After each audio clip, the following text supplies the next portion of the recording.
time.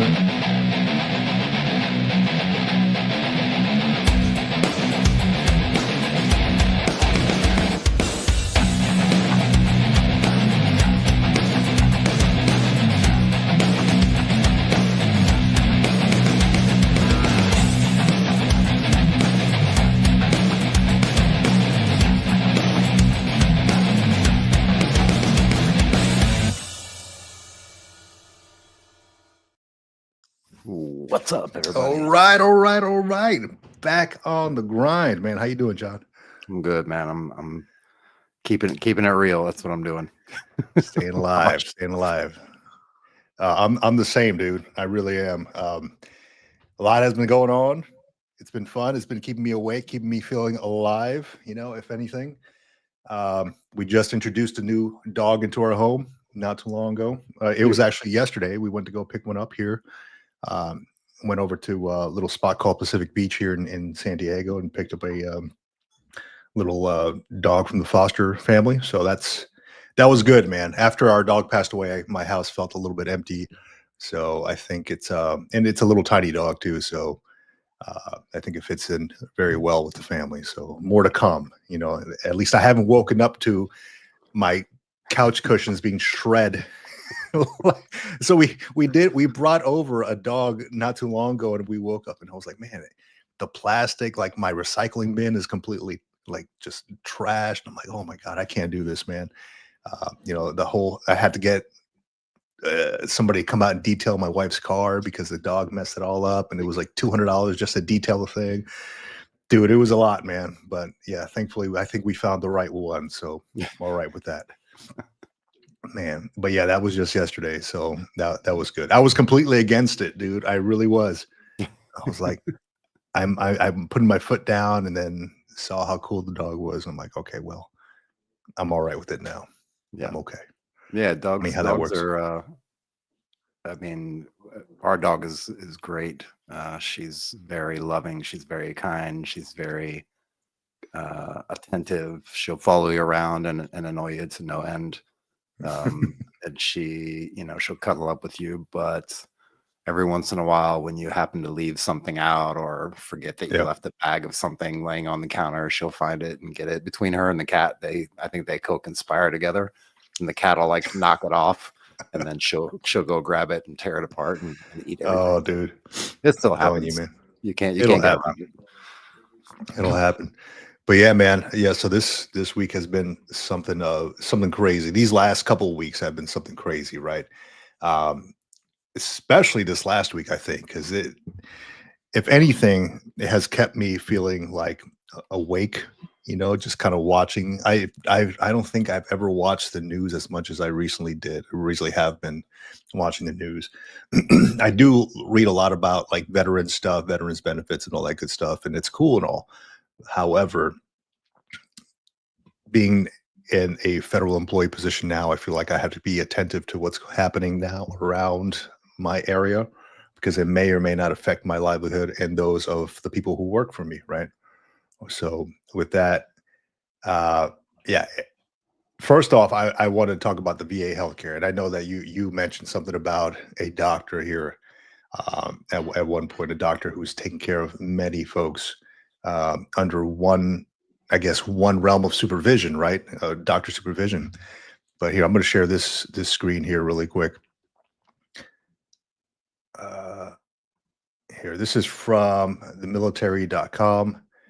And basically the title is "Speak Up Before VA Healthcare is Gutted," right? And we all are receiving, or I mean, for the most part, veterans are receiving some kind of VA healthcare. Right. And I don't know whether or not that's going to be in review. We're hearing from the new veteran affairs guy saying that they're not going to touch that. I don't know. It seems like everything's within reach. It really does. It seems like everything has a possibility of being touched. So if things are happening, I think veterans need to start being more vocal about it. Hey, we earn these benefits. These are, don't even look at them, because these are things that are part of our livelihood, right? A lot of folks are, just can't walk or are in wheelchairs. They need the benefits. They really do. A lot of them can't actually work, right? A lot of them who are like PNT. I don't know how real it is, and maybe I'm not trying to fearmonger or anything like that, but I've read online, people talking about, hey, look, are they going to be looking at PNT folks?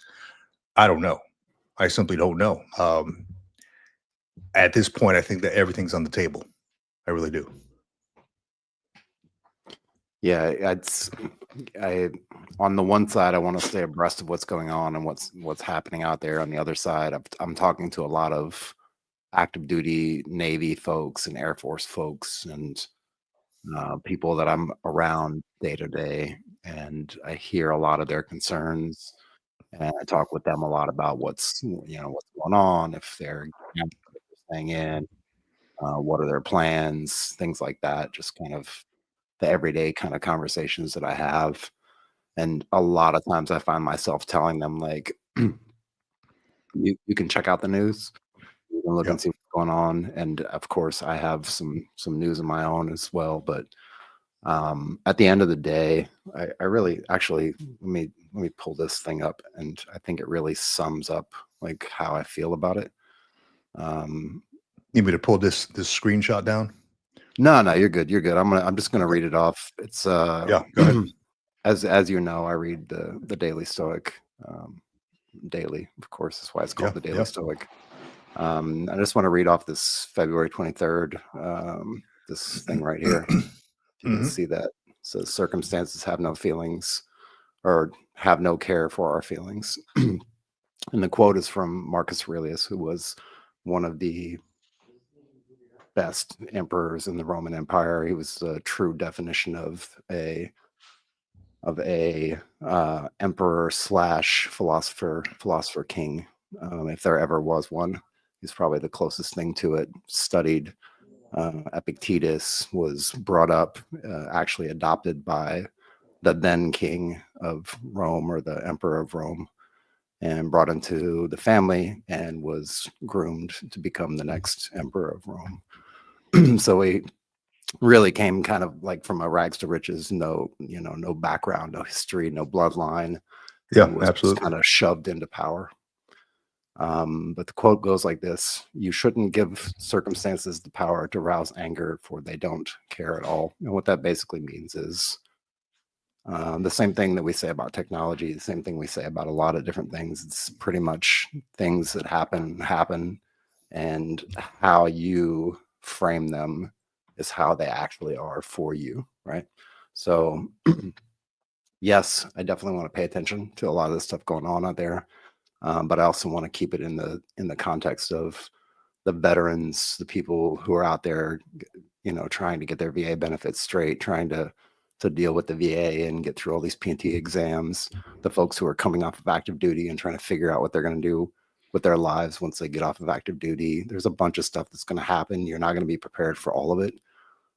But at the end of the day, like, the stuff that happens, the different things that happen around you, like, those things happen, and they're not really happening because they care about how you feel about it. They're just happening, right? So you Yeah. kind of frame and put that perspective around it of how you feel about it, and how you take it and adjust with it. And look, there's a ton of stuff out there that I just don't agree with. There's a ton of things that I see happening that look like they have there are short-term missteps that could potentially turn into long-term successes over time. You just have to give it a little time and a little space to do its thing. And at the end of the day, we don't know the outcome, like you just said. Like, none of us know the outcome of what's going to happen with any of this stuff, how the administration is going to be, what's going to happen when we do all this budget cutting and hiring and firing and all these things. So I just want to kind of keep that kind of perspective on it. And that's what I tell a lot of folks when I talk to people. I'm like, you can watch the news all day. I personally don't. But at the end of the day, like, when I do take in the news, I take it in as, just a piece of information, and I write it down or store it somewhere in my brain. And then I continue on with my life and try to not let it bother me, and try and not let it raise that fear and anxiety that causes a lot more problems at the end of the day. Yeah. There's a lot of that fear and anxiety going on. So I jump on these Facebook groups, right? As we always talk about. Yep. And there's a lot of fear and anxiety that goes around because people are just speculating on what's going to happen, right? Nobody really knows. Nobody really understands what the agenda is behind any of this right now, right? We can all speculate. We can all imagine what the end result might be. We just don't know right now. We just see the outer layer, right? Which is things are changing and they're changing rapidly, right? Within a month of the administration coming on deck, there or on board, things are changing, and a lot of things need to be changed. It is simple as that. A lot of things do need to be changed, right? Because our Yep. government is not perfect, and I get that. The issue, I guess, the outlook that I'm having and talking to folks that is yeah, like Adman mentioned, it is getting a little crazy, right? But a lot of it is being pushed too quickly where people's livelihoods may be jeopardized or may be affected. Yep. I'm getting questions about it. What's going to happen? I don't know. What I have passed from higher at my job is what I have. Right. And I aside from that, I simply don't know. I'm in the same boat as everybody else. I simply don't know, right? With that, I have also been spoken to by supervision and letting me know, hey, look, potentially because I do hold a position, a fairly high, I guess, a fairly high position in federal government, that potentially I may be terminated next week. And I'm like, okay, well, if that's what it is, that's what it is, right? And I look at it as like I'm in a better position, having been, having retired from the military and all that, having saved money over time and invested in stuff. I'm in a way better position than a lot of folks. What I'm concerned about is the folks that are not, the single parents out there, maybe people who really need that position. That's what's concerning. And I don't know. I mean, I don't know where it's going to go. Unfortunately, for all the folks who have mentioned that to me, and I've jumped on. I haven't jumped on Twitter in years, man. And I jumped on it for whatever reason because I saw a screenshot of something that Elon Musk put out there. I was like, huh. Let me check this Twitter out. I actually had to do an update on my phone because I still had the old Twitter, like the bird. Yeah. And it was like I couldn't get anywhere. I opened it up and it's like you need to update it or whatever. So I had to update it to X, right? Just to see. And I hadn't posted since like 2022 or something. And I looked at it and I'm like, holy crap, man, there's a lot going on, right? Yep. right now. Twitter is a shitstorm if you get into it. It is, man. I felt like I was in Iraq in a Shamal, right? Those sandstorms, you can't see anything in front of you, but you're surrounded by everything, right? The only thing you can see is what you're surrounded by, and you don't know what it is. So it is like a Shamal. It is a shitstorm, if you per se. But yeah, just the amount of hate, man. It was like I was taken aback a little bit. Just the amount of just pushing agendas and the hate and just a bunch of crap talking. And I'm like, holy crap, man, I needed to get off there because my heart started pumping a little bit and I wanted to respond to everybody, but I'm like, what difference does it make? These people, I'm not going to change their minds. No.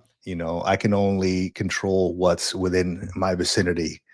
Really. I'm not going to change anybody's mind. People have their minds made up about how things are happening. Is it worth my time getting worked up about something when I really can't change it? It's not. My blood pressure's going up. My heart rate is going up. Yeah.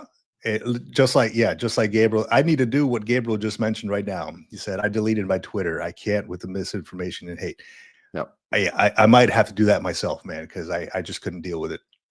I had to close it out. I had to close it out. So, and then I went on about my life. I started, hanging out with the little new dog that we got, whatever, just not letting things affect me too much, because that was definitely taking a lot out of me. For that sole reason, John, I don't know if I could ever work for run for office, like a mayor or some kind of office, right? Because it would just, my mind is blown at how much is going on right now. I'm like, I would not be able to deal with this.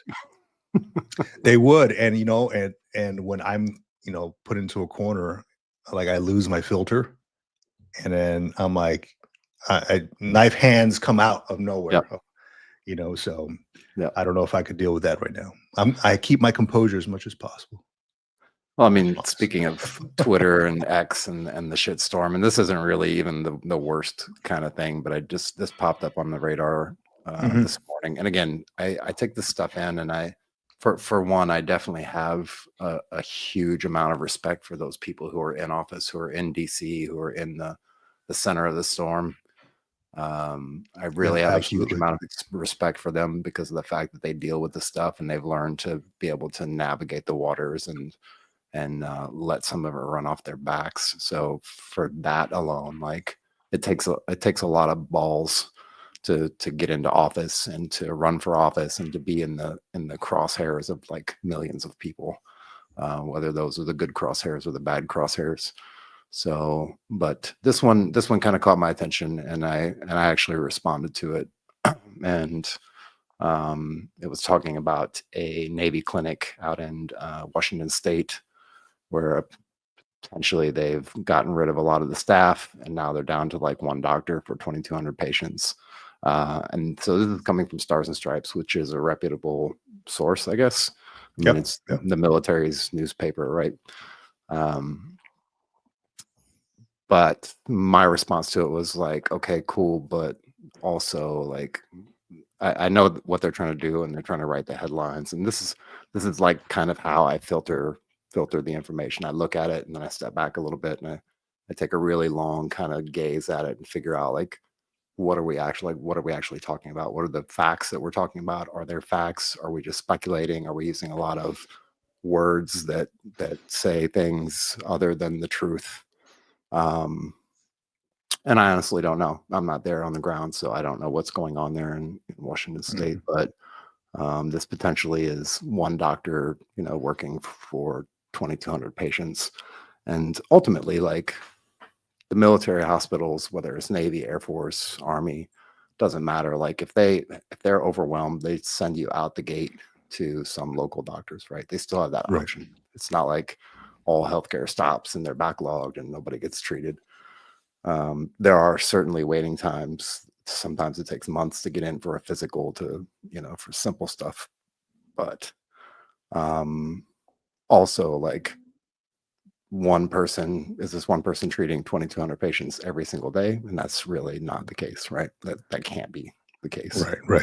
Right. So that's kind of the lens that I look at this stuff through and try to make sense of it and like logically kind of pick it apart, and even the stuff that I kind of agree with, and I'm like, yeah, that's awesome. Like that makes a lot of sense, and we should really do that. Even that kind of stuff, you have to kind of like pick it apart and kind of look at it very objectively and see what the hell's going on. Because again, of course, this is a media outlet for the military. They should be pro-military. Of course, they have their own spin on things, whether it's a Fox News or a Stars and Stripes or CNN or whoever it happens to be. So you got to kind of look at it from that lens, and then also look at the source who's actually giving you the information, and then just use your own logic and kind of break it apart and look at it and try not to get high blood pressure from it. That's what I would say. So I'm wondering if this doctor maybe is like maybe like a director of something, and then under his care, he has other doctors, and then it just goes on from there. And then, one doctor is not going to have 2,200 patients. I mean, I'm not a doctor. I don't know, right? Maybe they do. But I mean, maybe in private practice they would, but I mean, but even then, you've got a team of staff around you doing things. Right. Like you're not just one doctor in a big hospital all by yourself. Exactly. Yeah. So that's what I'm wondering. I'm like, one doctor, 2,200 patients. I mean, these got to be folks who maybe don't routinely come in for care, part of your medical teams, patients, et cetera, et cetera. Who knows?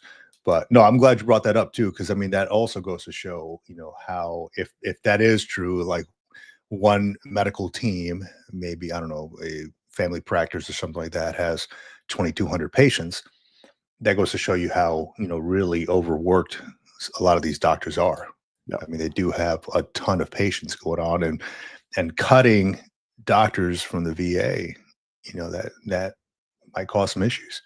Yeah. That might cause some problems. If anything, with all this budget cuts and budget constraints, if anything that I know for sure has happened throughout the history of the military for as long as it's been in play, every like really good thing that we have in normal civilian society, whether it's technology or processes or something like that, like we pull a lot of stuff from corporate and try to incorporate it into the military, into our daily operations.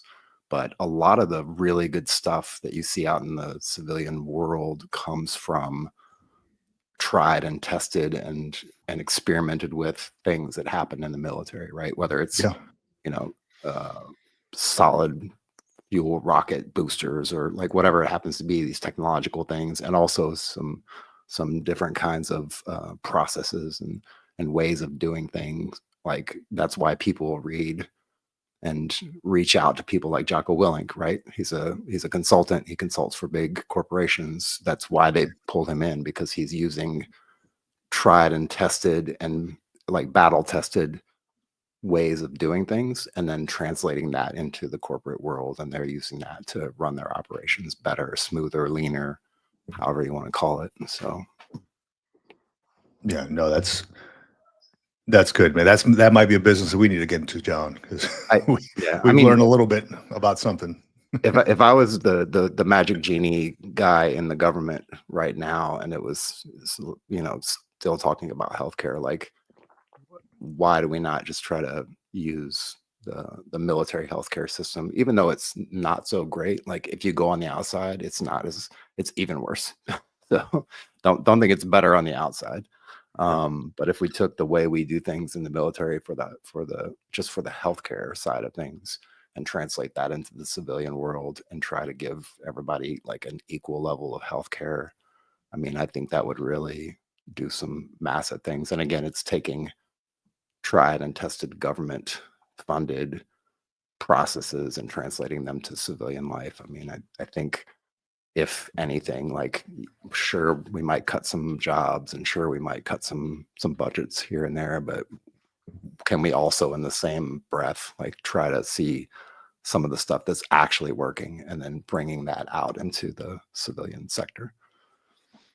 So you know what, John, I was trying to find an article I was reading a while back, and I also saw a documentary on it not too long ago about like countries that offer free healthcare. Mhm. Right, a lot of them like Nordic countries, right, like Iceland, Norway, things like Italy that. does. Yeah, they offer free healthcare for folks, right, parental leave and all that stuff. And a lot of it's because they charge a ton in taxes. Yep. Like at one point, one of the girls in the documentary, she was like, "Hey, 35% of my pay goes to healthcare. I mean, goes to the government, but in return, they receive, better programs, education, healthcare, this and that." Right. I feel like trying to institute something like that in the U.S. would, for one, have a lot of pushback. And I've thought of this before. Like, why don't we have universal healthcare? Why don't we have free universal healthcare? We are supposed to be I guess the greatest country, right? The freest country, et cetera. And I'm proud of that. But I mean, why don't we have that? And I think trying to institute or trying to incorporate more taxes to folks is going to get tons of pushback, man. I mean, even if it's like, hey, we're going to give you free healthcare, universal. Well, I don't want to pay 35% taxes to my government. Yep. So, but I mean, I just had to look at it because I think that it was like a YouTube video. It was like happiest countries or something like that. And I'm like, why? Why are they so happy? Let me look at this real quick. Let me click on this. And sure enough, it was like, I don't know, Amsterdam. It was like all these like, these countries out there, Norway, Sweden, all these countries. And, it's like, maybe it's because it's like one way of thinking. Maybe it's because the government really takes care of them. I don't know. But it really got me thinking, how do we incorporate something like that into the U.S.? I mean, it would have to come from the top down, right? But who am I to say, hey, look, this could probably work. Yeah. Who's going to listen to this guy? Yeah, I think it's for me anyway, it's a paradox of choice kind of problem, right? We have so many choices in the United States and so many little insignificantly detailed choices on Yeah. things. And just as an example, like you can go to any fast food restaurant you want to in the United States pretty much, and you can literally tell them like, "Hey, I want this hamburger with just, one swipe of mayonnaise on the top bun, and I only want two pickles on it. And could you hold the mayonnaise or the mustard? And can you add two tomatoes to it? And can I also, you know what I'm saying?" Yeah. And it's this is How you want it. weird kind of thing that I only have seen in the States after traveling all over the freaking world. Um, I mean, granted, you can ask for things, but we have so many choices. Like if you go in our shopping centers or our malls or our grocery stores, like there's so many choices. And I feel like There's too many. that overwhelming amount of choice actually creates a bigger problem than it helps people, right? Like it's one thing to say, yeah, we should have all the choices in the world and we should be able to pick whatever we want. We should have it exactly the way we want it. But at the same time, it's like once you have all those choices, like how do you make a decision? Like it's decision overwhelm for me. I can't No, do it. it really is for me too. I was just at was a Sprouts Market. You know Sprouts, right? It's like a Whole Foods type of place. Just looking at the types of drinks and stuff. I'm like, I don't even know what the hell I'm looking at right now. Yeah, again, too many choices. Just give me like two or three choices and let me move on. Yeah. That's it. It's not something like I don't believe that there's a blanket fix for anything. Like I don't think there's a perfect Plato's perfect world out there with a perfect government and a perfect society. I don't think that exists. I think the perfect society for a specific place based on the people exists to an extent, and there's always going to be some side effects to that. Because even here, like I live in Italy, that we do have, or the Italians have, government health care. They've got programs. If you go to a place like Germany, it's even better. They've got government Mhm. health care. They've got really good roads. They've got high quality of living, really good internet, really good infrastructure, and all those things. And those are paid by taxes. And yes, it's 40, 50, 60% taxes.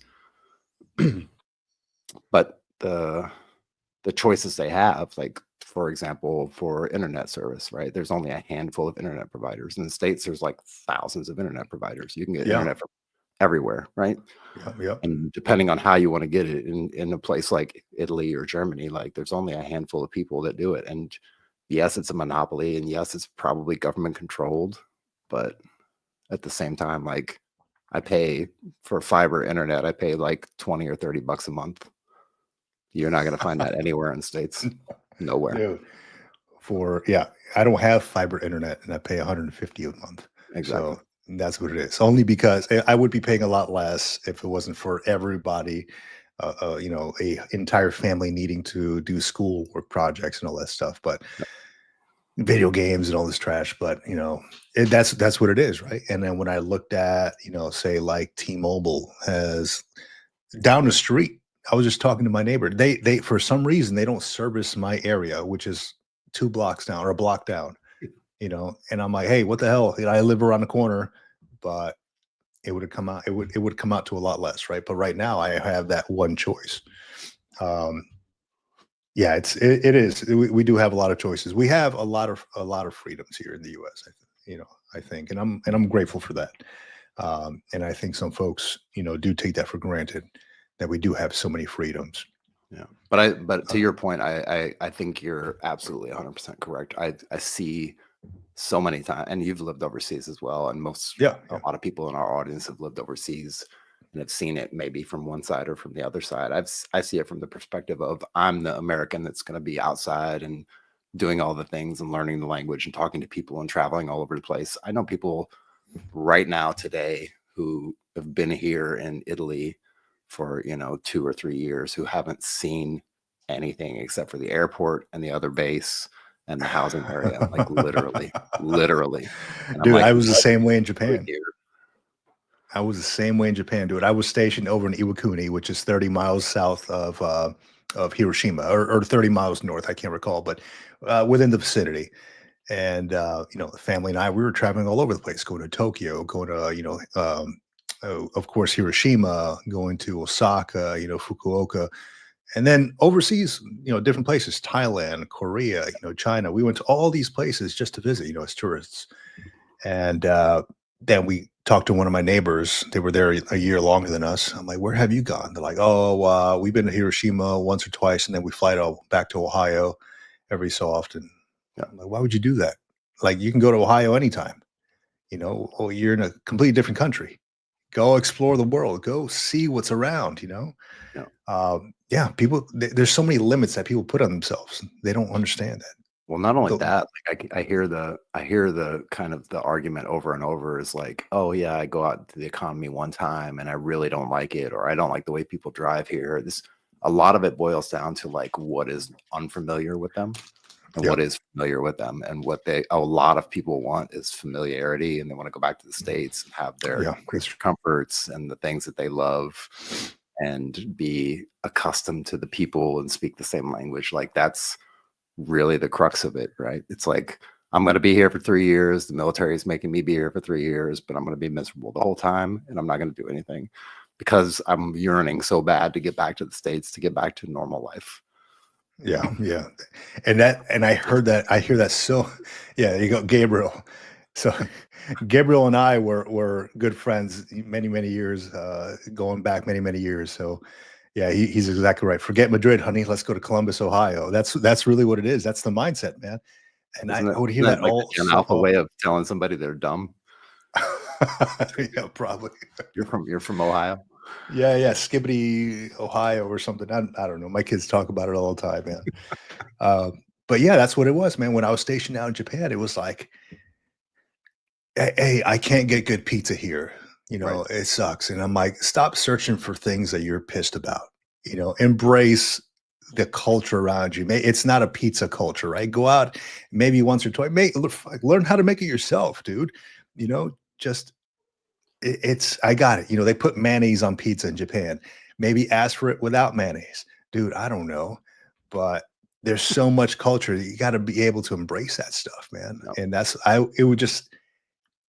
I didn't like it. I didn't like the fact that people didn't go out and explore more. But who am I to say, hey, look, I don't like your tendencies. The fact that your family doesn't travel sucks. I'm not going to tell them that. No. Oh, man. I know we talk a lot about books. I went to the library recently and I picked this one up because I know we talk a lot about like legislation and law and stuff like that. And I can't let it go because I've been doing it for a damn 20 years, but it is called Overruled. And I don't know if you can see that. The Human Toll of Too Much Law. Right. Who's the author? Neil Gorsuch. Okay. Neil Gorsuch. Yeah. So America has always been a nation of laws, but today our laws have grown so vast and reach so deeply into our lives that it's worth asking, in our reverence for law, have we gone too far? So there is a law for everything. And then we analyze that law, or judges do analyze that law, right? We have the Constitution, and it's constantly being, looked at and analyzed and interpreted.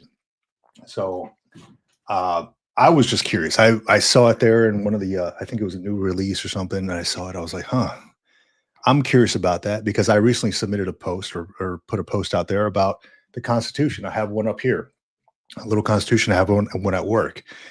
And I put out there, I think it was on Facebook, like, now more than ever, we as Americans need to educate ourselves in our Constitution, Declaration of Independence, Bill of Rights, all these things. We just need to know these things. Yep. I talked to too many Americans who have never freaking cracked open that book. And I'm taken aback by it. I don't know what, give me another word, John. Taken aback. I'm befuddled, whatever. Up. Yeah.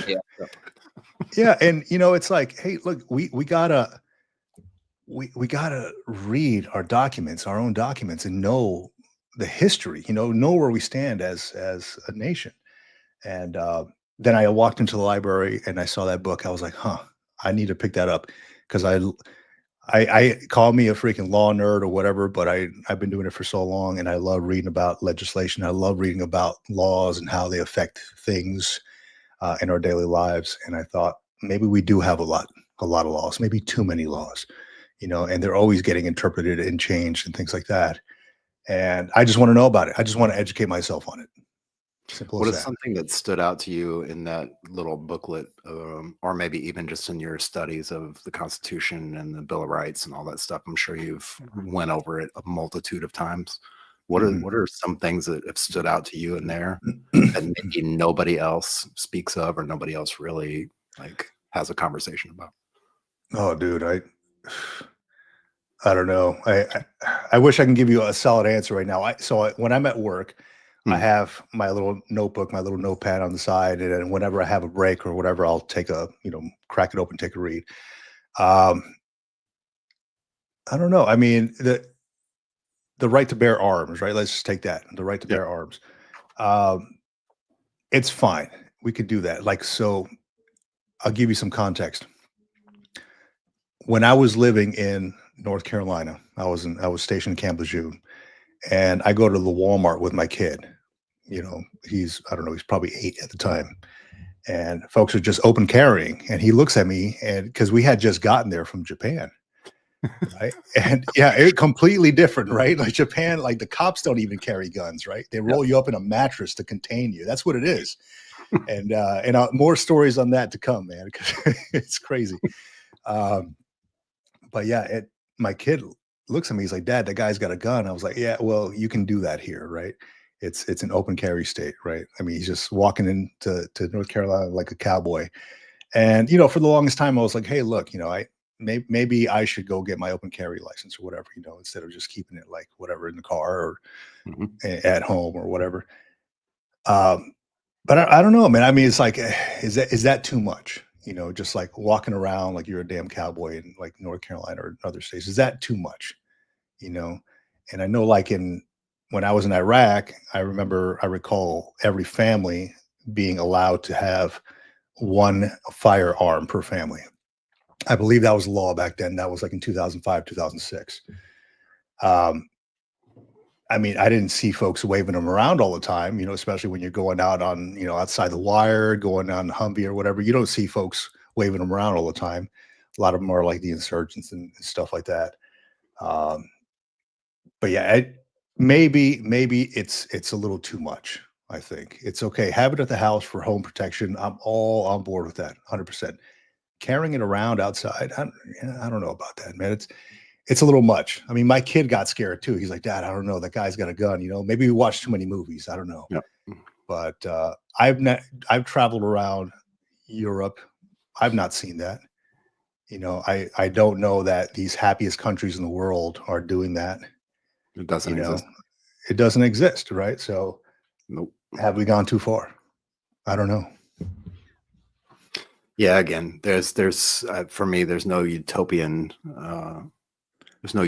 world with rainbows and unicorns in it. It just doesn't really exist, but you can get really close to it, and you can at least strive to get to a point where Yeah. yourself, the people around you, your family, your community is happy. And I think, again, taking it from that global news perspective and just narrowing it down to like what's going on within a 50 block radius of my house, or even a 5 block radius of my house, what's going around in my town, what's going around with the people around me in my community. You put up a post the other day about it, about face-to-face conversations and face-to-face meetings. And um, I really hope one day we can actually sit down and do a face-to-face Mhm. podcast. That would be sick. And get some coffee and maybe go grab some food later on and Yeah. do something like that. I really truly like that. In the meantime, that we don't have that option, I'm perfectly comfortable doing this. I think it's effective. I think it does what it needs to do. But I think people can just really just narrow the scope of what they're taking in from the world news and kind of just focus on what's going on around you. You can really make a severe impact in your community around you, if you focus on that, Mhm. and that little bit of improvement, even though it seems like it's not a lot, is actually improving the greater good around you, and that kind of just spreads out from there. I think that's the way I feel about it. So here, I'm gonna bring this up here real quick. So Billy John, it seems like Vic is just repeating Fox News propaganda. What exactly do you mean by too many laws? Well, Billy John, let me explain to you. What I'm trying to do is educate myself, man. So I picked up this book so I can educate myself on it. I don't know if we have too many laws. I don't know if we have too little laws. So I would like to know if there's a human toll on too much law. I've been reading a lot of legislation and law, military law specifically, over the course of my military career. A lot of investigations and stuff like that. And I want to know where we stand as a nation. I want to know how to make things better. I want to educate myself. So, not saying that I'm trying to spread any propaganda. I'm just trying to educate myself. That's it. Yeah, Simple as that. absolutely. I mean, that's literally the bottom line up front. the book and is. the phrase, both. It is, man. I mean, Just educate yourself, learn, get better educated, and make your own smart decisions based on the information that you're taking in, and don't be afraid to add information to it. Yeah, I'm going to do what's best for, the people around me, my family, what I think is best. So that means not taking whatever's posted online as at face value. I'm not believing everything I read online. Exactly. That means educating myself from all perspectives. I don't just stick to one news outlet. I look at everything. I make my own decision based on what I read, based on what I hear. So it's just a matter of educating myself. That's it. Yeah. The thing that sucks about it is that maybe it's just me, but I find myself, I have to be very selective about what rabbit holes I want to dive down, because I know they go really, really, really deep sometimes. Right. I have to be very, very selective with what information I want to kind of dig into and kind of investigate when it comes to veteran stuff, when it comes to stuff about my family, about my immediate family and my family back home, like those kind of things. Yes. And that's where I kind of draw the line and put the box around me. And I'm like, okay, cool. I can get the surface information. If I need to go deep on something, then I guess I could do it for a specific purpose. But if it's just me spending 6 hours diving down the rabbit hole, trying to figure out the root of all evil. Yeah, no, thank you. All right. So let's dig ourselves out of this rabbit hole, because it's getting a little deep here. Anyhow, this week, let's transition over into VR&E real quick. Okay, let's do that. VR&E, so Veterans Readiness and Employment, or is it employment? It is employment. So yeah, it's another program that you can use to get employment as a veteran, as long as if you were under the GI Bill, as long as you're within, I want to say 12 years of the GI Bill, then you're eligible for that. Mm-hmm. So it can also help you finish school, so you don't have to use your GI Bill. They also mirror that BAH, that housing for that the GI Bill gives out. So I recently had my first, I guess, orientation, you would call it. After how long did I wait? It was probably damn near 8 months, just about. But well under the 36 months that they told you, right? Whatever it was. Yeah. So the appointment was supposed to be I applied for it last year. I want to say it was like June. And they sent me an email saying, hey, your appointment is in July of 2025. And I looked at it. I was like, is this a typo? Do they mean like July 2024, like next month or next year? So sure enough, it was next year. So I was communicating with my counselor and VR&E counselor, and he's like, yeah, we're very backed up. There's a lot of folks that are in the shoot for this thing. So, more to come on that. So they spread these folks that were under one office to multiple counselors across the nation. Yep. So I think my counselor is located in Arizona somewhere. But I had my first orientation, which was like a group orientation, right? So did you have the same thing, John? It was like a group orientation. No, mine First was a one? one-on-one. It was actually the guys are out of Pittsburgh, and they handle all the overseas VR&E folks, basically the Pittsburgh office Okay. does, or at least they did whenever I started. But Okay. yeah, it was a one-on-one, and still actually one-on-one. I have a counselor, and then I have another VR&E guy that I've talked to on a regular basis. I just called them 2 days ago, I think 3 days ago. So yeah, the one I was at, it was a group orientation. There was, oh gosh, they did a roll call. They probably called out like 40 names and like 18 people showed up. So, hey, if you Wow. don't show up, then you just get put in the back of the line. So you're probably going to get a call next year sometime. Right. But I showed up and they just kind of talked to us. They had a PowerPoint on there. They talked to us about the whole program, et cetera, saying, hey, look, submit these forms. And based on that, we're gonna go by whoever submitted their form first in that order, and then you should get an email from your counselor, your final counselor, and we'll talk to you about the possibility of you entering the VR&E program. So I wasn't even approved for it yet. It was just a beginning orientation, right? So many people had so many questions on there. It was like hard to get through the whole thing. It lasted like an hour or so, but I'm happy I got that first round done. Right. Because I mean, it just kind of I was able to ask questions. I was able to get answers from an actual person who has been doing it for 15 years. Yep. So I'm happy about that.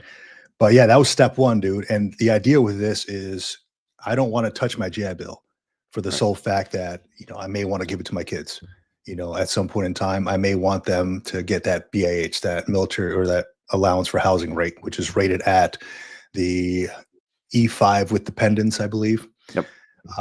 And here in Southern California, where I'm at, it's almost 4,000 right a month. So that would be great if that would pay for like their room and board or whatever, or wherever they want to go in California. But yeah, they cover all that stuff. And I've seen some folks put on there, and maybe you can attest to this, John, that they give you, like, if you need it, a laptop bag, everything you need for school, for you to Yeah, succeed I've seen in a few school. posts. Some people have done the VR&E program before in the past, and folks that are doing it now. And yes, that's true. Depending on your needs, if you don't have the equipment that you need for school or the equipment that you need to get your schoolwork done, they can provide you with potentially a laptop, a printer. I think even ergonomic desk fixtures, like if you need a special kind of chair or something like that, or one of those very desk things that goes up and down. So you can actually apply for that stuff, but you have to do that individually for each thing that you need. We put in a piece of paperwork, they push it up and see if it gets approved. They get the funding for it, then they send it directly to you and all that stuff. Yeah, so I'm pretty excited about that, man. I just don't want to touch that GI Bill. I'd rather use this program. And I asked him about it too. I'm like, hey, does using the allowance for housing that they provide, or the stipend, right, does that take away from the GI Bill allowance for housing? And they straight up told me, no, it doesn't. It's a different pot of money. It doesn't take away from it. So pretty excited about that. More to come on that. Yep. Still haven't received an email from my counselor yet, but we will see. We will see. Yeah, I threw the requirements up there for veterans anyway. Yeah, and that's one thing too. Like, somebody had asked on there, I'm like, hey, look, I got a general discharge. Do I fall under this program? And I want to say yes. They said yes. Yeah. So it says all these must be true. You didn't receive a dishonorable discharge. And yep. So of course that person did not receive a dishonorable discharge. It was a general under honorable discharge. I don't think that person rated the GI Bill, but they did rate the VR&E. So and the disability rating of 10%. 10%. That's right. That's right. Also for those who are still on active duty, like, you can still also potentially use this VR&E benefit if you meet these kind of requirements. Yeah. So I think you only have to have 1 day of GI Bill left, your post 9/11 GI Bill left, in order to use that. So 1 day. So if, I don't know, there was a guy asking for calculations. When should I stop using it? I'm like, dude, Now. just freaking do the math, right? Like, hey, work backwards. Yeah. You don't know when you're going to get your damn your counselor meeting, so maybe just stop using it before you have I don't know, a day left, don't use it all.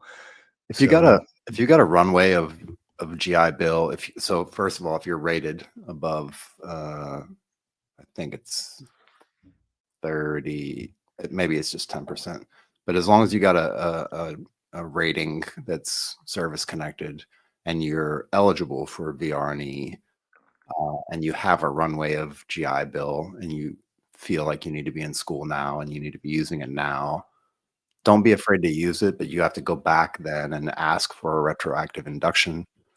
Yeah. Hopefully you were rated before you started using your GI Bill. I think that's the stipulation. Like, you have to be service connected rated before you started using the GI Bill. And then if you get the VR&E program after that, then you can go back and do a retroactive induction, which will then potentially give you all those months back. That's what they just literally did with me.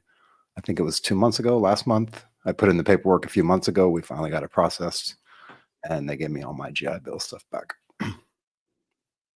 That's good. Yeah, they did cover that. And that's a potential. I mean, you have to ask for it, right? So Yep. potentially they may be able to give you that back. So yeah. Great. And that's why we say over and over, like, education, like, get the facts, get the understanding. If you need a cheat sheet for that, of course you can go on the VA site and look for this stuff. We have it all condensed down into one page in our book that gives you pretty much all the information, all the links and everything. Yeah. You need something like that in your pocket. And if you are leaving the military, it's on Amazon. Check out the book, Bottom Line Up Front. What you need to know before you leave the military. It's a book that John and I came together and wrote on everything you might need to know. I mean, it's a short book, right? 10 chapters, but everything you may need to know about leaving the military and succeeding in civilian life. So things that maybe we haven't thought about during our transition time from military to civilian, but after the fact, it came across our minds. We sat down, we actually wrote down bullet points. We edited and re-edited the thing. I don't know how many times, 30, 40 times or something. Months. And months went into this. And, I think we put out a good product and people seem to like it. So check it out. Bottom Line Up Front, what you need to know before you leave the military, or just put Bottom Line Up Front book on Amazon.com and it should show up. Mm-hmm. So with that, John, I want to bring up this thing to the screen here. This is a fun one for me. Let's see if I can make this thing a little bit smaller. This one is a fun one. So this is an email that I received. So I'm a federal employee, right? I received this email this is a screenshot of it. What did I do last week? Okay, please reply to this email with approximately 5 bullets of what you accomplished last week and CC your manager. Please do not send any classified information, links, or attachments.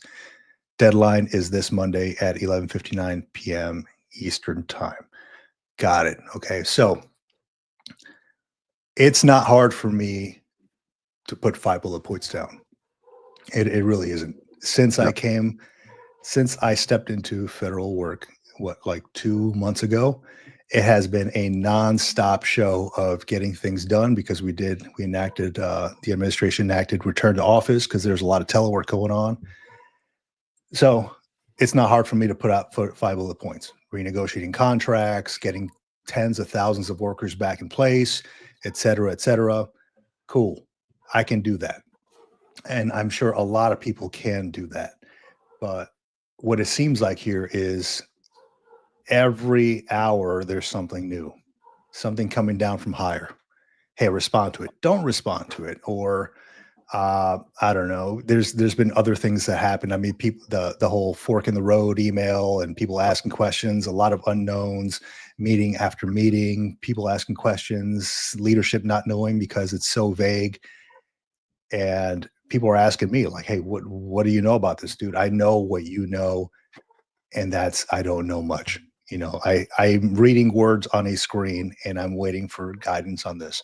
So this one is a fun one, right? And I guess the guidance right now is, hold off on it until people look at it and then interpret it and then get back to us.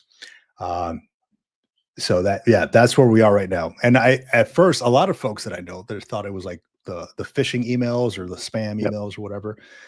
But apparently it's a real thing. So the 5 bullet points, and I've seen this thing just kind of scrolling on Twitter. People are like, hey, how hard is it to write 5 bullet points? People are complaining too much. It's not hard to write 5 bullet points. It really isn't. It's the fact that it's tiring and overwhelming, that it seems like there's something new every hour. And dude, it's like, when does this end? I just came on board 2 months ago, and I've worked harder than I ever had in like the military, really. It's just getting everything in place. It is, it's a little bit overwhelming. And I know you and I talk about it offline a lot. And then I tell you my stresses about this. And it really does feel like, they want to push people out. I mean, they offer them the fork in the road option. A lot of people took it, 70, 100,000 people took it, whatever. But it's to the point where it's almost like they're playing with people's livelihoods here. Their people's livelihoods are being kind of like, you may have a job today, you may not have one tomorrow, depending on what we like, depending if we think you're doing all right. And again, I have no issues putting 5 bullet points on there, because I know I have worked my ass off in the last week just trying to get things set and shit in the last 2 months. But since I came and received the job, but I guess it is a way to weed people out. I don't know. Yeah, it's interesting. It's interesting on many different levels. Not to mention the fact that it's coming directly from the top office of the government for personnel management, which is to me a little bit strange and a little bit interesting. That the fact that it's coming directly like that, straight to people. It makes sense why they do that, because as you and I know, going through the channels, down the chain, down the stream, takes forever. For that kind of email to get to you at your desk would take months. It would literally take months. So for them to send it directly to you, I kind of applaud that. Like this is really showing people hey, there's a bureaucracy going on, whether you want to accept that there's a bureaucracy or not, and we're going to try our best to directly contact people and get information in people's hands immediately, and see if we can start getting responses back immediately to figure some of this stuff out. Because I mean, if you step back away from it, right? What was the thing that I read the other day? It was about Social Security benefits in some state, and they had 100,000 people over the age of 100 who were collecting Social Security benefits. Something crazy like that. How does that even happen, right? How is that even possible? Right. So I can see the logic behind sending these emails directly out. I can see where it's going to ruffle a lot of feathers in a lot of different tiers of management, going all the way back up the chain. Oh yeah. I can imagine. Oddly enough, my job requires this every week. We put in a weekly update every single week, with at least a few bullet points and a couple little narrative statements of what we're doing, what we've been doing, what happened this past week, anything we ran into. It's really, it's something that we do at my work on a normal basis. And I mean, I do that with my team, right? I run a large team, and I mean, we have MS Microsoft Office, right? We have the 365 suite, right? One of my favorite pieces of gear on there is is it the project app? The planner. I put all my jobs on there. I put all the tasks on there for everybody, depending on what location they're in, right? If they're in Philly, if they're in Mississippi, wherever, I put all the tasks on there. I see where they are in the process. And in the planner app, you can see who is still pending, who's deficient, and who, what tasks are taking longer than needed. And then I ask about it. Hey, where are we on this? I need a weekly update. And I have a weekly meeting with my folks. So I have no problem. I have no issues with my team. They can easily put their 5 tasks on there. They can do it right now. This thing came out. This is actually a screenshot that was sent to me from my boss, explaining to me that, hey, look, you're going to get this. And sure enough, my actual screenshot, I have it on my work phone, is from 1 a.m. that I got this email. So I'm like, okay, well, a lot of folks don't have access to a government phone or their work computer from home, right? And a lot of folks are also on leave. A lot of folks are, not in office right now. How are they going to respond to this, right? If you don't respond to it, then what happens? You come in after leave, you don't have a job. I don't know. The more to come, and that's the answer that I'm giving everybody I know. More to come, because shit, I don't even know. I'm a supervisor. I don't even know, dude. Yeah. It's not. Let me see what Gabriel here has put down. They haven't looked at. Oh yeah. It's not the fact that having to write a 5-bullet paragraph. There is no clear path as to what they want. Do they want loyalists, or they're trying to cut waste? The whole term of waste is a cover up to make room for enormous upcoming tax cuts for billionaire corporations. Yeah. Hey, you know what? Until Gabriel, yeah, I hear what you're saying, but for me right now, I just don't know. I don't know what the hell's going on, to be honest. So I'm taking it day by day, man. I really am. Day by day. Who knows? I was already sat down and told, hey, look, by next week, I may be having a tough conversation with my management, whether or not I'm going to have a job anymore. I'm like, dude, I spent two decades in uniform. I'm like, and I work for the federal government now. I thought I was going to be like safe. I'm like, I'm working my ass off, and I just needed a passion, a priority, something to do with my time. So I took this job, and I thought I was doing awesome in it. And potentially next week, I'm not going to have a job. So more to come on that. This is going to be fun. More to follow. Let me shift gears real quick and just bring this thing. Hold on. Maybe I gotta bring the right thing up. Let me stop sharing this, and let me start sharing this. Your screen should be it, right? Share. That should be it. Just something I want to bring up because it came up in my personal life a little while ago, a couple weeks ago. I was digging through some of my insurance documentation, and lo and behold, I missed the deadline for the VGLI. So if you don't know what the VGLI is, if you have SGLI, if you're active duty, or if you're in service, Title 10, Title 32, you potentially are paying so much a month for service members group life insurance, which is a life insurance policy that I believe now covers you up to $500K. I think it was $400K for a long time, and then I think they bumped it up to $500K. So I believe it's $500 now. The VGLI is just an extension of that. It's something you can do once you get off of active duty, once you come off of service, once you turn in your ID card and become either a regular civilian or a retiree or a veteran or whatever status you become after you come off of service. But this thing has a time frame on it, and that time frame is roughly 1 year and 120 days of being put into temporary disability or retirement list. That's TDRL. If you're just coming off of active service, I believe you have 1 year and 120 days retiring or being released from Ready Reserve or National Guard. So there's different stipulations on here for different situations. But the bottom line is, like, if you are coming off of active duty, or if you're coming off of reserve duty, or if you're hanging up the uniform and you're going straight civilian, you're going to become a veteran, make sure you keep this in the back of your mind if it's something that's important to you. To me, it was important to me, and it's now become something that I'm going to have to go through a whole lot of craziness to get it turned on, potentially, if I can even do that. If you don't do it, they will block you out of the thing, so you won't be able to do it.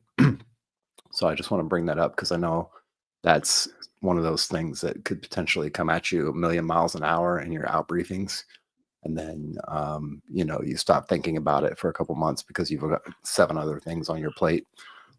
This one for sure, and I think you're actually still within that window too. Pretty sure. So is it within 1 year? It's within 1 year and 120 days. So 1 year and 4 months, right? Yeah. Okay. So I retired December. Yeah, I am. I think April will be my 1 year and 120 day mark. Yeah, this is basically just a no questions asked, like shifting your SGLI to the VGLI and getting that 400 or 500,000 coverage. I believe you can actually go a little bit above that, if I'm not mistaken. What's the cost for that? Do you know? I don't remember what the cost for it was. Let me see if I can find it in here. So I will say that I have SBP right now, Survivors Benefits Survivor benefit. Plan. Yeah. Yeah. And that thing, it goes up every so often, right? But and I saw somebody put it up on LinkedIn. It's like, hey, you automatically get enrolled into that unless you decide to opt out. You have to submit like a page 11 or something to opt out of that. Yep. And I decided to keep it because I didn't know too much about it, So I'm like, I was in the middle of all the excitement of retiring and all that. I'm like, hey, whatever, let's just keep it, and then I'll do it on the back end if I don't need it. But now it's like a freaking, you got to submit paperwork and wait, and then and it's like $200 and something a month. I'm like, for that, I can get like a damn near $1 million policy somewhere, right. And just have that instead of, I think the SPP pays like $2,000 or $1,800, depending on what you opt for a month, after, you're deceased or whatever, to your significant other or your beneficiary. So, I mean, it may not be as much as a lump sum that, whatever insurance company might provide you. Yeah. Yeah. So this is basically a lump sum insurance. And again, it's basically just the SGLI converted over to veterans insurance, which is VGLI, which is covered through Prudential, I believe is the company that handles the underwriting of the insurance documents and all that stuff. This is for ages 40 through 44. The coverage for up to 500,000 is $80 a month. That's the premium. And it's got all the ages listed in here if you're looking for it as of April 1st, 2021. So it may be a little bit different now. Might be a little bit outdated. I don't know why they would have outdated rates on here, but this is definitely, so the survivor benefits plan is the one that basically takes your pension and divvies it up to your spouse and potentially your children after if you pass away, something happens, they'll get that. This is additional coverage, just like if you were on active duty, if something would happen, you have to fill out that form every 12 months or whatever it is. I forget what the form number is. It basically says this person gets 50% lump sum, this person gets 50% lump sum, or you give it 100% lump sum to somebody, the actual paperwork. And you still have to fill that out every year, I believe, with this VGLI as well.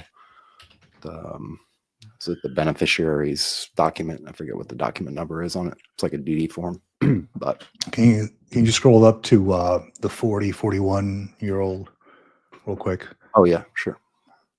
I'm trying to there you go. So all right, coverage amount, so 500,000, and it only costs $80 a month. Okay. But that's the 2021 rates. I don't know why they haven't updated this. What the hell? It's a little bit outdated, man.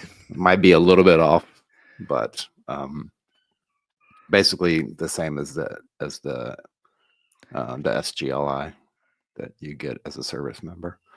And I missed the window, so I did not get into it. I'm still trying to figure out if there's any way to get into it, what I'm gonna have to do to get back into it, if there's any kind of penalties that I got to take for missing the boat on that.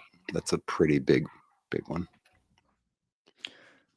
So yeah, we got one from Justin Murphy here real quick. So nice. He just got a term life insurance policy. He got a 20-year, $1 million for $130 a month from USAA.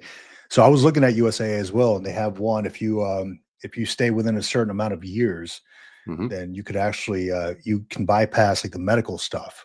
I think they call it like Eagle insurance. I'm not exactly sure what they call it, but you bypass the medical. I guess the medical, whatever they do, they give you a medical waiver. I guess they don't have you go in there and get checked out by a doctor or whatever, as long as you answer the questions. But if you are a smoker and you put that you're not a smoker and they find that you're a smoker, that may be a deficiency in you getting your money after the fact. Yep. Man, no, that's all good to know, man. A lot of folks, when they get out, that's the biggest thing is the insurance policy, right? Once you get out, you submit your VA disability and all that stuff. That amount's going to go up.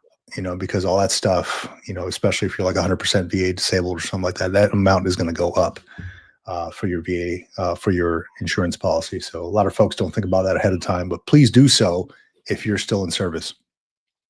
Yeah. Richard Roque says, VGLI is very expensive. And yeah, and Richard, they had the 2021 rates on there, so I don't know what these rates are right now for 2025. And I'm curious to see like how much they go up every, couple of years, every 5-10 years or anything like that. Because I have to assume that they're going to go up as you age, right? Because you probably don't get better as you age. So especially coming from the military. Here's the Eagle Express that you were talking about. Yep. Yeah. So 1 yeah, million it's coverage. Yep. So it has to be, I found that anything past 25 years, they required like a medical examination. 25 years and below was the Eagle Express, where they allowed you to bypass that and then just get the actual medical stuff or the insurance. Let me see here. What else do we have on the docket here? You know what? Let me bring this up real quick because I know it was on the thumbnail and I wanted just to put it out there. And this is going to be another fun one. We should deliver on the thumbnail and the title. That's for sure. We should deliver on the thumbnail, man, because this is another big one, right? I mean, how I feel about it. I mean, who cares? Because nobody cares what the hell I feel about, right? But it's just news. It really is. And this one was the Joint Chiefs of Staff, CQ Brown, Chief of Naval Operations. There we go.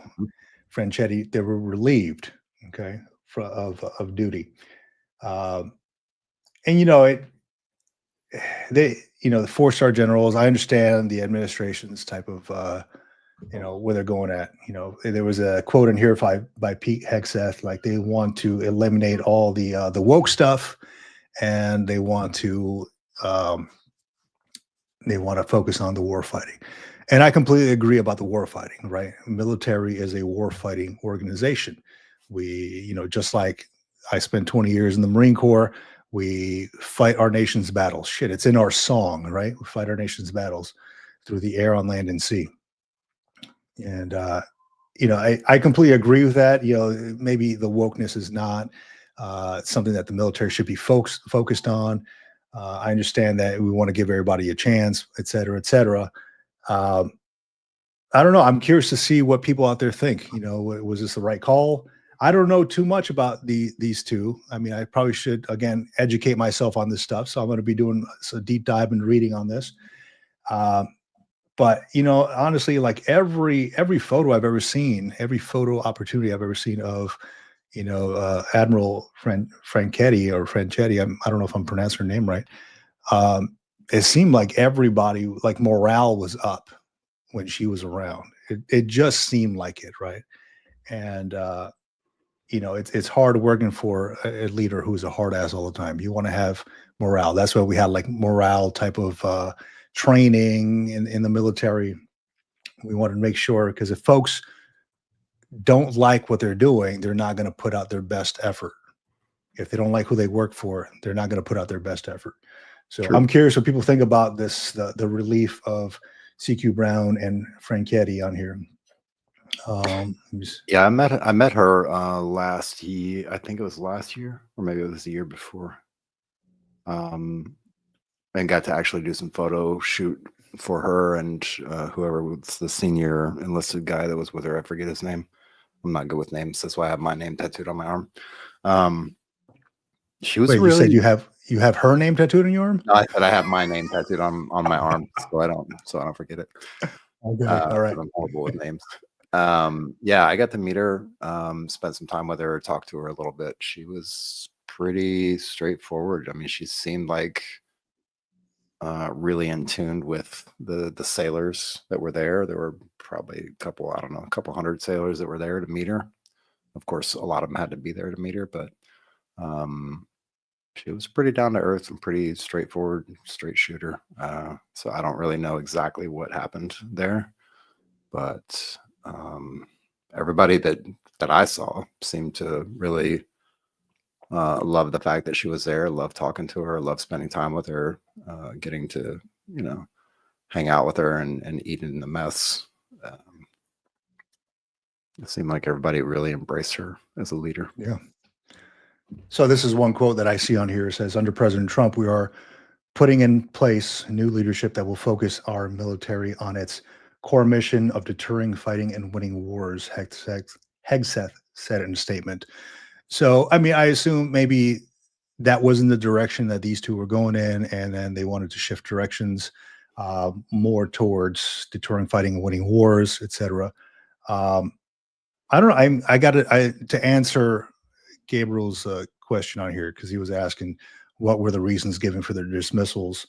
I assume it is that, but again, I have to educate myself and do a deep dive on this because I'm also curious. It happened to come up on my feed, and I'm like, okay, well,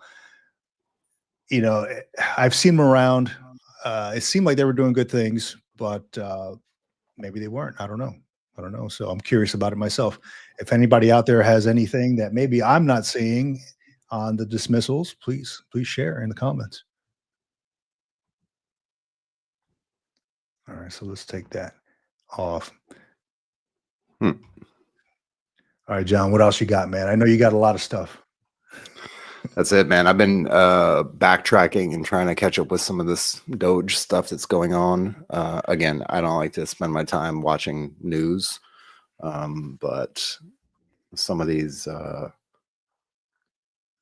different interviews and stuff that are out there for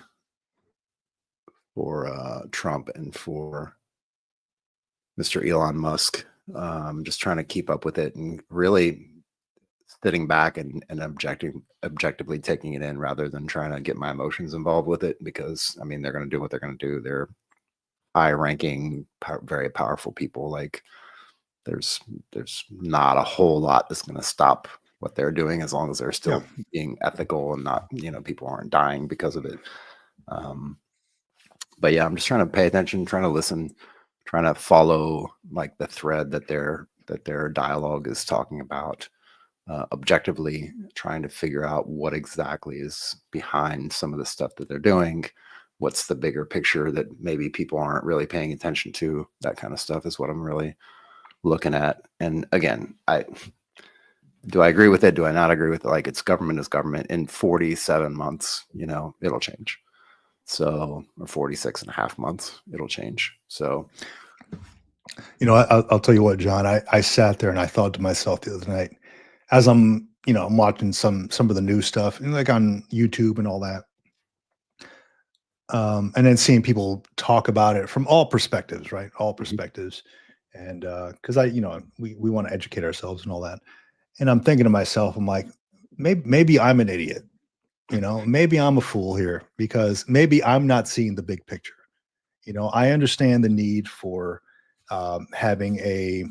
for eliminating fraud, waste, and abuse in the government. Yes, it's been going on. I mean, you've heard of like Fat Leonard and stuff like that. There's a lot of fraud, waste, and abuse that's been happening for many, many years, right? And maybe there is a need, not maybe, there is a need for, to trim the fat on that stuff.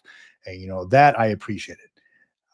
And I sat there and I'm like, maybe I'm an idiot because I'm not seeing the big picture here. Yeah, you need to suffer a little bit if you're going to grow. I mean, any kind of way forward, if you're going to grow, there's some kind of discomfort with that, whether it be working out, whether it be progressing in a career, there's going to be some kind of discomfort in that. And I'm like, maybe that's where we are right now. Cages are getting rattled.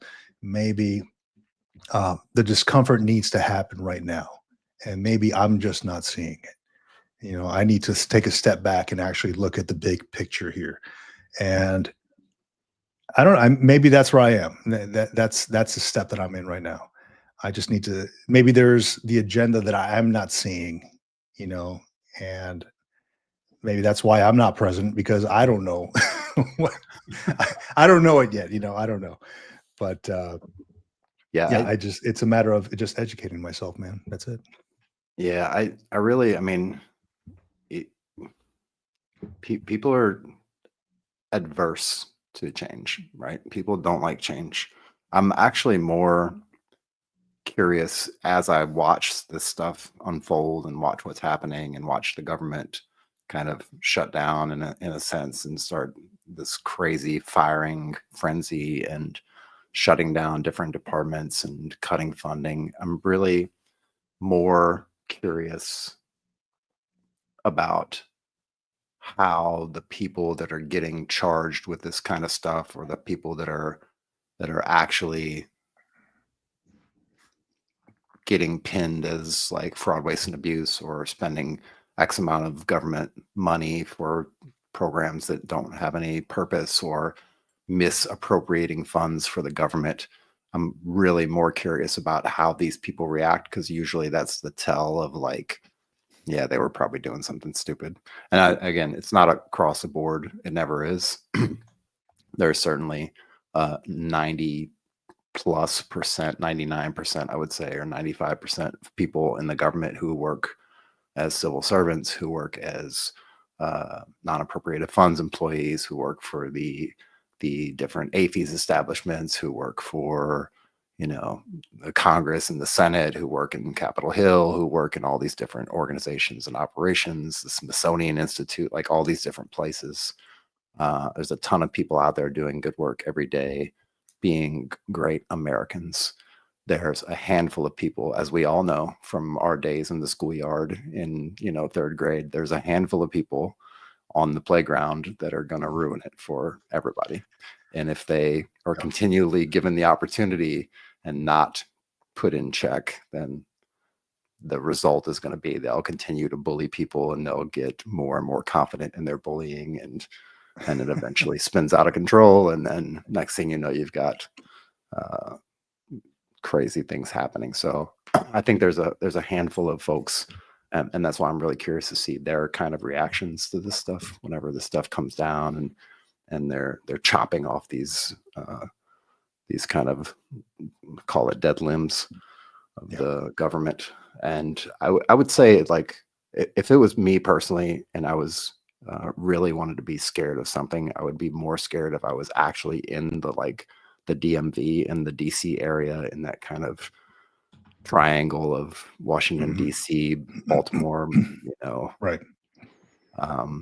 Area, because I think that's where the stuff is going to be the most focused and intense. And then it's just going to kind of slowly pan out from there to the other states, to the other departments. I would hate to be somebody living in DC right now, working somewhere in the Capitol. I wouldn't like that at all. I can't imagine what the temperature is like out there, right? With, you know, how everything's going. I did want to share this really quick, and just to this kind of goes back to like how much things are changing, right? Constantly. So this recently came out. So Kash Patel, as we know, is the new FBI director. Elon Musk sends out that email, or his organization sends out that email to HR folks or to federal employees. Kash Patel tells FBI staff to ignore Elon Musk's request to list their achievements. So I'm like, these guys are kind of working together, right? But now it's like, hey, ignore this email that was sent out.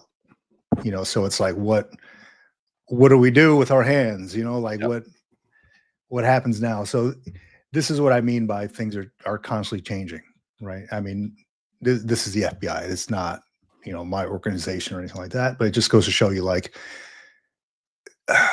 things are not on the same page all the time. No, they're not. So we just need to remain, again, educated and cognizant of that, and just understand that we're living right now in an ever-changing world, and we just need to, as we are taught in the military, adapt, improvise, and overcome. And be awake and aware and alert of your surroundings at all times, right? Yeah, absolutely. So with that, John, I think we're good. If anybody's interested out there, you can find us. They're still listening.